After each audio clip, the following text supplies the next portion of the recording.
Olá, veja os destaques de hoje no Ubra Notícias. 6 pessoas morrem em grave acidente de trânsito na BR-471 no Vale do Rio Pardo. O surgimento de um novo foco da doença Newcastle deixa o Rio Grande do Sul em estado de alerta zoossanitário. Com menos ônibus em circulação, passageiros reclamam do tempo de espera nas paradas de Canoas. É agora no Ubra Notícias.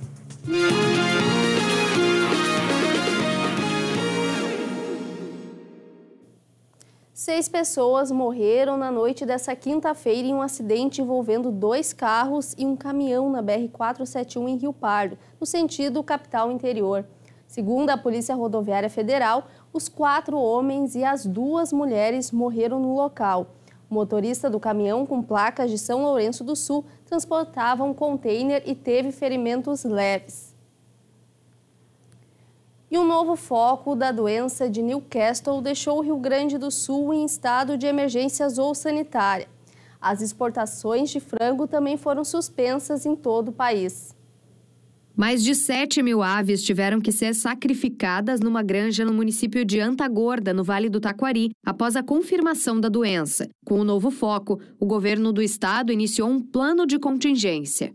No raio de 3 quilômetros, o Serviço Veterinário Oficial, além de revisitar todas as granjas comerciais, vai visitar todas as propriedades rurais com aves de subsistência, um total de 75 propriedades rurais, e, na sequência, realizar a vigilância num raio de 10 quilômetros em mais 801 propriedades rurais. O Ministério da Agricultura e Pecuária declarou o estado de emergência zoossanitária no Rio Grande do Sul. A medida vale por 90 dias. As exportações de frango também foram suspensas em todo o país por pelo menos 21 dias. Em nota, a Secretaria Brasileira de Proteína Animal e a Associação Gaúcha de Avicultura afirmam que estão acompanhando a situação e dando suporte ao Ministério e à Secretaria Estadual de Agricultura e Pecuária. Além da granja que registrou o novo foco, foram coletadas amostras para análise em outras 4 propriedades gaúchas. E as vendas de veículos novos fecharam junho com um aumento de mais de 200%. Segundo o sindicato que representa as concessionárias, a alta na procura tem relação com as perdas de veículos nas cheias do mês de maio. A Janice está desde o ano passado planejando a troca do carro, que a acompanha há 12 anos. Depois de muito pesquisar, decidiu pela compra de um veículo novo. Como eu trabalho, saio muito de carro, eu preciso de um carro que me dê conforto, estabilidade, segurança. Então, eu acho que o momento é agora. E como eu comprei o meu primeiro zero, e aí eu quero e vou ter, o segundo carro também zero. Tinha uma prioridade na frente, daí eu já cumpri ela, então passei para a próxima, que é o carro. Estou muito feliz, só esperando pegar a chave.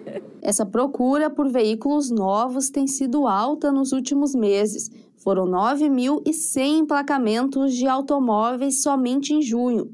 Aumento de 206% em comparação com o mês de maio, segundo um levantamento feito pelo sindicato que representa as concessionárias. Em junho começou essa procura grande de veículos, ele está se estendendo agora em julho, Então, estima-se que julho vai ser um mês muito bom também de vendas, Segundo o Sindicato dos Concessionários e Distribuidores de Veículos, esse aumento expressivo nas vendas está relacionado com as enchentes do mês de maio.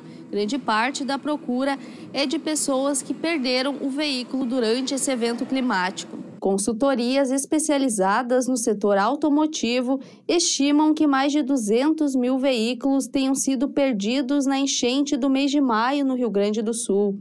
A capital e Canoas, na região metropolitana, juntas somam quase 2.900 emplacamentos e lideram o ranking de carros vendidos no mês de junho.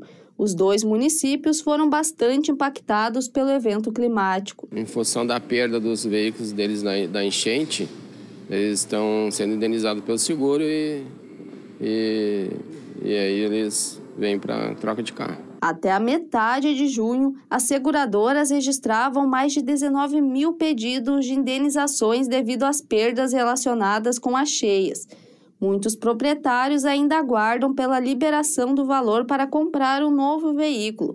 Isso mantém as projeções de vendas em alta nos próximos meses. Essa expectativa ainda continua, né? A partir de junho, ela continua forte, porque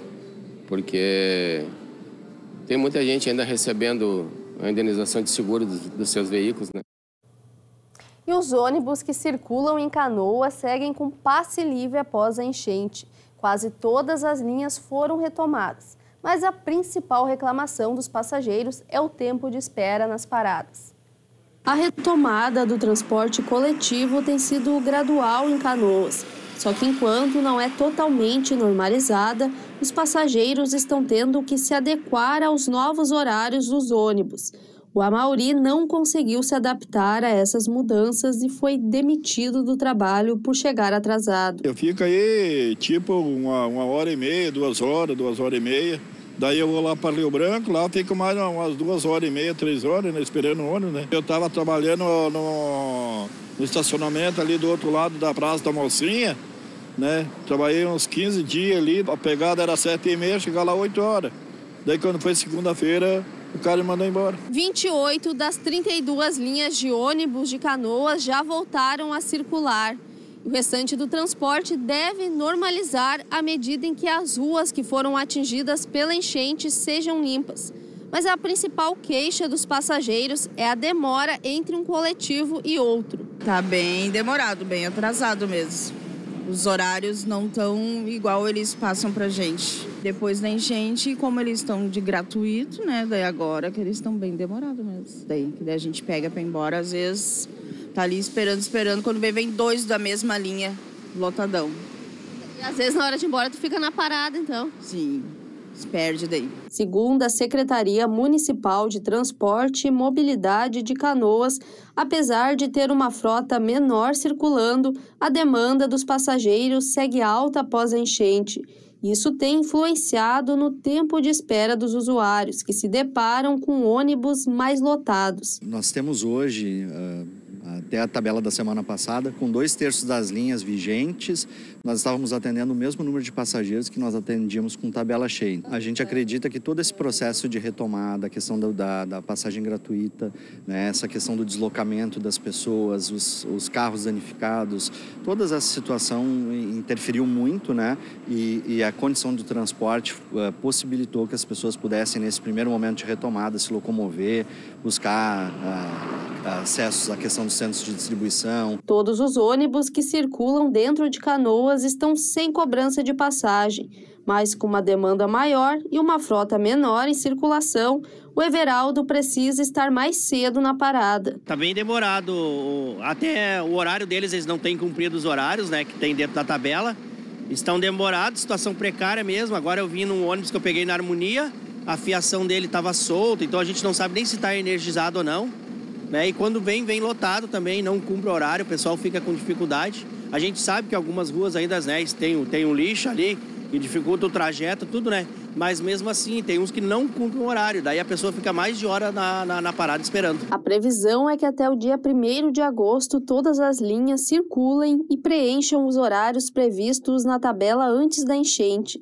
A Secretaria de Mobilidade afirma estar em diálogo com a empresa responsável pelo transporte para viabilizar um aumento da frota. Na verdade, a gente está em constante trabalho de fiscalização e uma permanente cobrança da empresa no sentido de qualidade e eficientização da frota que já é existente, né? A gente tem cobrado os laudos, a manutenção periódica e gradativamente, né, conforme as questões contratuais previstas, a gente já vem cobrando o aumento e a renovação da frota. O Teatro São Pedro, em Porto Alegre, vai receber o festival Movimenta Cena Sul. Vão ser 15 dias de espetáculos produzidos no estado com apresentação gratuita, para o público aproveitar já a partir de hoje. O espaço cultural mais tradicional da capital será palco para a retomada das artes cênicas no estado após as enchentes. Serão 9 dias seguidos de programação no Teatro São Pedro, com espetáculos em todas as estruturas do local. Nós tivemos uma curadoria feita a partir de artistas e a partir da direção do Instituto de Artes Cênicas, que participa, né, dessa promoção, da Fundação Teatro São Pedro, no sentido da gente procurar trazer o melhor possível do ponto de vista da qualidade e trazer o melhor possível também da variedade dos espetáculos a serem apresentados. Os ingressos já podem ser retirados gratuitamente na Chapelaria do São Pedro. Uma das peças da programação do festival Movimenta Cena Sul é protagonizada pelo Marcelo. Para o ator, o evento é importante para apoiar os trabalhadores da cultura afetados pelas inundações. As águas baixaram, mas as consequências de tudo isso ainda estamos vivendo. Então, para a cultura, que foi bastante afetada, não só em Porto Alegre, mas em grande parte do estado, um evento como esse, o Movimento da Cena Sul, é fundamental para que se possa, aos poucos, retomar muito do que foi perdido, né? Então, fazer parte, para mim, é muito honroso. Os palcos do Teatro São Pedro vão receber, até o dia 27 de julho, 15 espetáculos gaúchos. As sessões são variadas e vão de obras premiadas, inspiradas em clássicos de Shakespeare, a produções mais recentes. A abertura do festival será nesta sexta-feira, com o espetáculo circense Dali, que resgata, através de acrobacias, o universo de um dos maiores ícones da arte surrealista do mundo. Já no dia 22 de julho, será a vez do Marcelo estrelar a peça O Inverno do Nosso Descontentamento, da companhia Teatro ao Quadrado. Conta a história de um rei inglês que viveu na Idade Média, o Ricardo III, que ele sobe ao poder, ao trono da Inglaterra, só que para subir lá ele faz um monte de coisas ruins, né? Ele comete traições, ele comete assassinatos, ele fica alguns poucos anos no poder e ele é destituído do poder justamente por ter sido tão terrível para o povo inglês. Então a gente conta essa história, só que ao mesmo tempo a gente traz outras figuras de outros tantos tiranos ao longo da história, mostrando que a tirania definitivamente não é a melhor forma de governo. A gente critica isso de uma forma muito contundente, mas também com humor. A programação completa do festival está disponível no site do Teatro São Pedro. O evento, organizado pelo governo do estado com patrocínio do Banrisul, também conta com 4 oficinas virtuais para profissionais de artes cênicas e a seleção de espetáculos para serem realizados em municípios do interior. É uma tentativa de nós levarmos um pouco de divertimento, um pouco de esperança para aquele público, né, para aquelas pessoas que foram atingidas pelas aulas. Logo mais às 9 da noite tem o Jornal da Cultura com as informações do Brasil e do mundo. O Bra Notícias termina aqui. A gente se vê na próxima edição.